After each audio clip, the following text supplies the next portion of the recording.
চলো আজ অপরাজিতা গাছ বসানো যাক।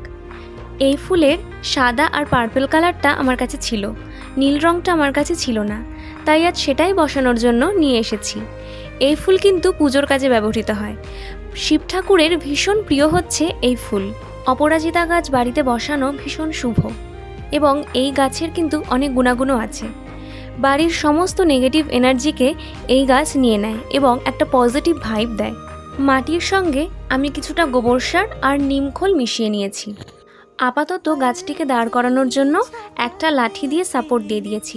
পরে এর জন্য একটা ভালো মাচা তৈরি করে দেব, যাতে গাছটা বেয়ে অনেক দূর যেতে পারে।